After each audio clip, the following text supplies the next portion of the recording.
Folks, it's time to talk about the Poppy War.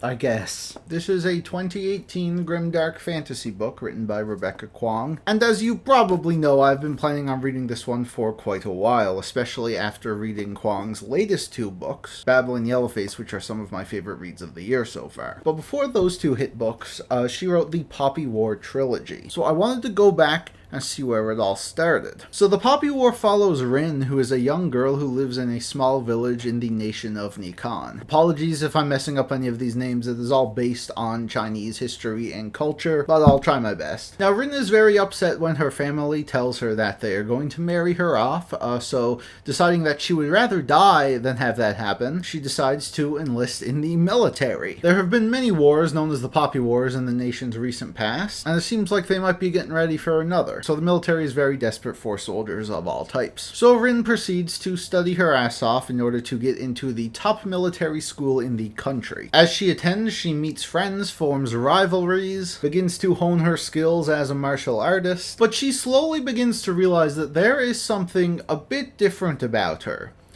Namely, she can summon and command fire. And with a looming war on the horizon, will she be able to harness this power for the good of her people, or will it only lead to more destruction?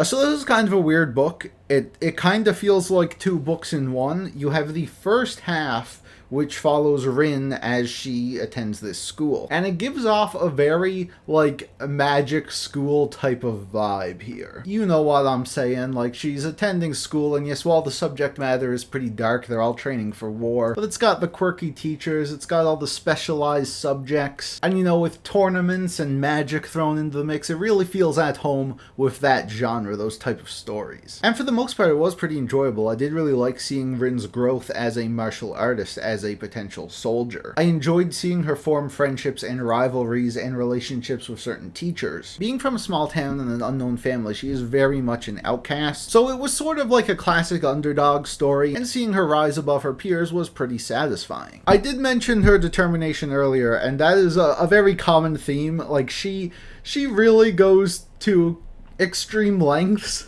to achieve her goals. It was always pretty wild to see what she would do. I feel like you could have had the whole book take place at the school and it would have been a pretty good time. But alas, that's not really what this is about, and once war comes to town, things change quite a bit. I have been thinking all day about how I'm going to describe the second half of the Poppy War.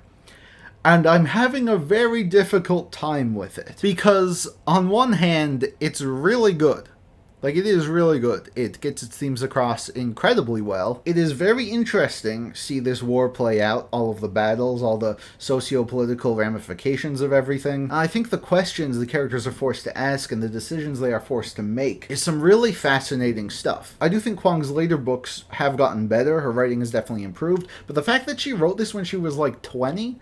is absurd. But it is very hard for me to say I enjoyed this part of the story, because it is extremely bleak to an alarming level that I did not see coming at all. The trauma and the horrors of war is something that is explored in, everything, all the time. But the depiction of it in this particular book is among some of the bleakest and most disturbing imagery I have ever seen. And in many ways, yes, that is a good thing. This is a book that takes a lot of inspiration from real-life events, and it really explores it all with no filter at all, which is why I think the point comes across very effectively. But good lord, is it disturbing.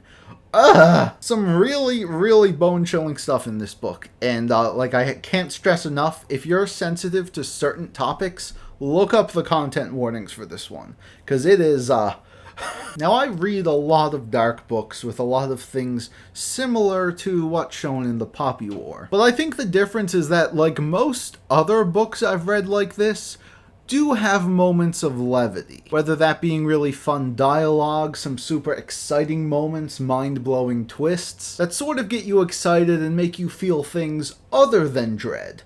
Dread is great, but I kind of prefer it in a little bit more moderation than this book presents us with. Because when the book doesn't have the full horrors of war on display, we're spending time with our characters, who for the most part are horrible. Not that they're poorly written. In fact, I think most of them are pretty well written. You definitely understand why they are like the way they are in the situation that they are in, and it leads to some very fascinating stuff with them. But they're always in a constant state of stress and anger, and they can be so irritating. Rin is a bit infamous, I feel, for not being the most likable protagonist. And I think it's something that can catch people off guard if they were not expecting it. Thankfully, I went into this book knowing that Rin was inspired by two people in particular, those being Azula from the Last Airbender series and Mao Zedong.